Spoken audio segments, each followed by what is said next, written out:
While I was going through postpartum depression, my husband was our main support, and he is actually going to talk in this video about tips on how to help your loved one through postpartum depression and how to identify it.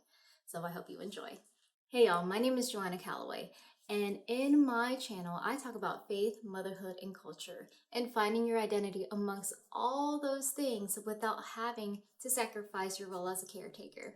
And as a mom and a nurse, I have a lot to learn. I have a lot to teach. So come on and follow this journey with me. Let's learn together. Hi, I'm JD Calloway, husband of Joanna Calloway. We've been married for 7 years now, and it's the best 7 years of my life.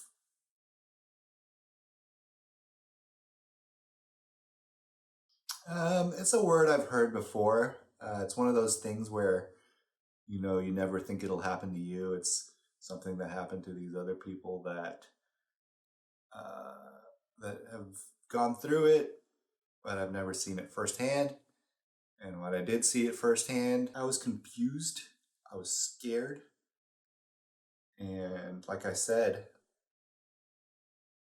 I didn't know what was going on, so I thought just something must have changed in you that totally changed your personality. And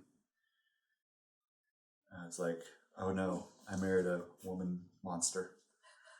Even though we've been together for 7 years. And just one day, after 7 years, she must have just snapped and finally got tired of all my crap. So that's what I thought. And then, it was PPD. No, JC was pretty much normal. After we had JC, it was definitely rough with the lack of sleep and learning how to be a new mom and dad. But the hardest of it was changing diapers in the middle of the night. Learning how to be a mom and dad, changing the poops. Yeah, when I first started noticing it, you seemed a little bit more disconnected. Weren't very engaged with me trying to have a conversation with you. You seemed always distracted, and at first I didn't really notice anything, I did notice it, but I didn't really think much of it. Then it just started kind of snowballing and getting worse and worse, and get to the point where there were some blow-ups. I don't remember. Do you? It was such a blur, but it was definitely within the first 3 or 4 months. I think it was month 3, huh? Yeah, and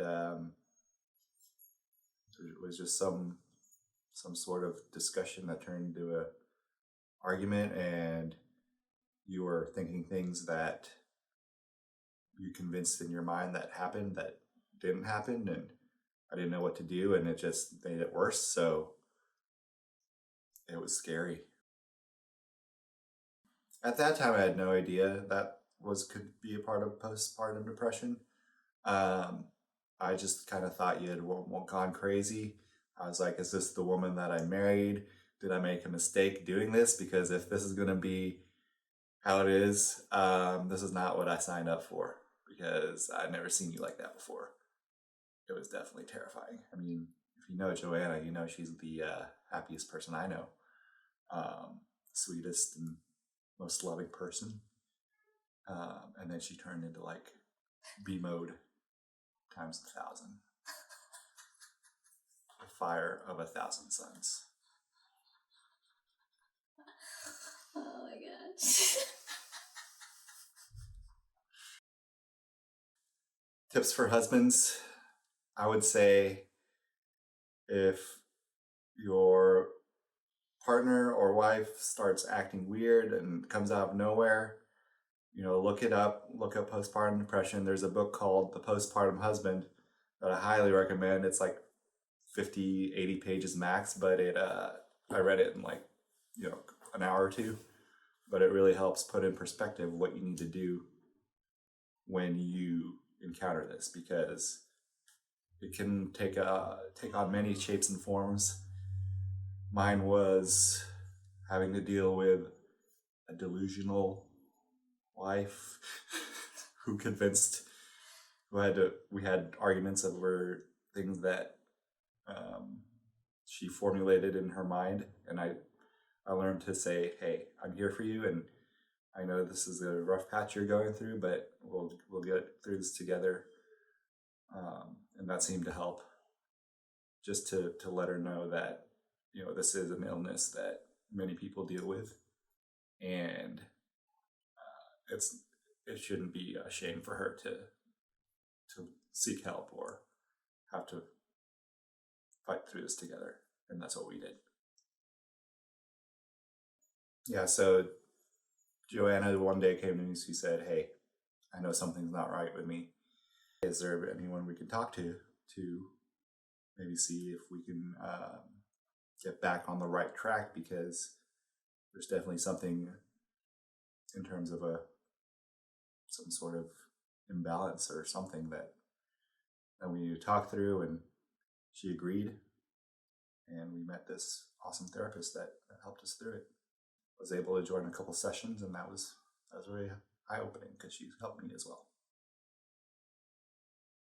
I'd say definitely talk to your partner to see what contributes to some of the episodes that that they would go through. I know mine was, I tend to look at my phone a lot because I'm addicted to my devices, and unfortunately that makes her think something shady's going on, and that's what caused some stuff to go down.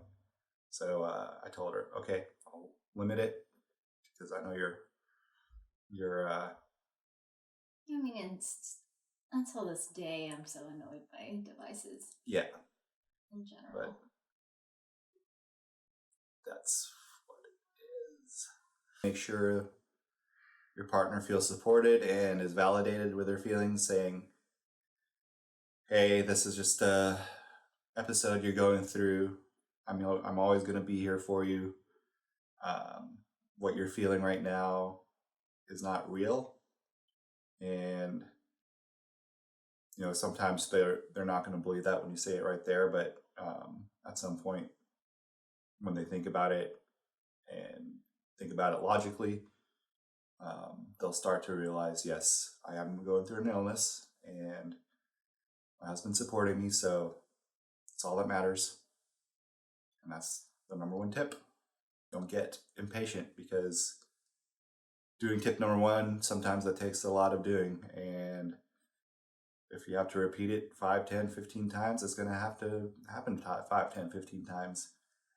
I know once or twice I broke down and said, "Hey, I'm tired of telling you this," and that was not good. So don't do that. Number 2, or that was 2. 3, just be there and help out with the kids and the chores, and make her life easier, so she has less to deal with outside of what she's doing.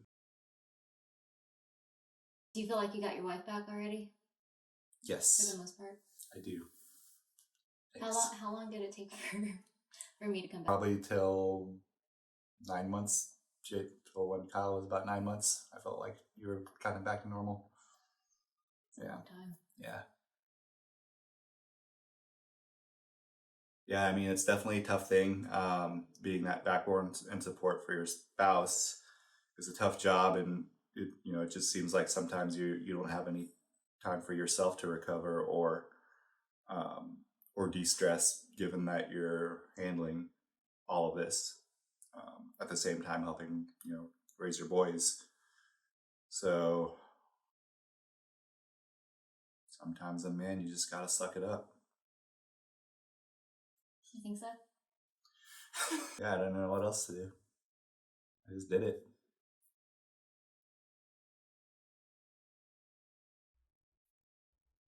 Did you have a support system? Not really. I didn't feel comfortable talking to my friends about it. Why not? Because as a man, you're told not to and just take care of things, and that's what I tried to do. That's something I do every day, and I'd be lost, without my prayer, without my family praying for us once they found out what was happening.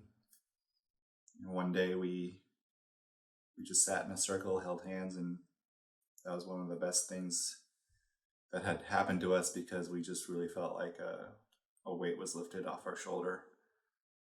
Having my brother-in-law and my sister just really understanding and wanting us to get through this together. Well, hold on. Let's see. Oh my gosh. Whoa! What else? Well, I hope you enjoyed this video, husbands, significant others, whoever is helping with mama postpartum. And now you get to finally see the other side of the story and their perspective on how they can possibly help you through your postpartum depression. And if you like this video, go ahead and click the like button right here, wherever it is, and subscribe to my channel right here. And I'll see you on the next video.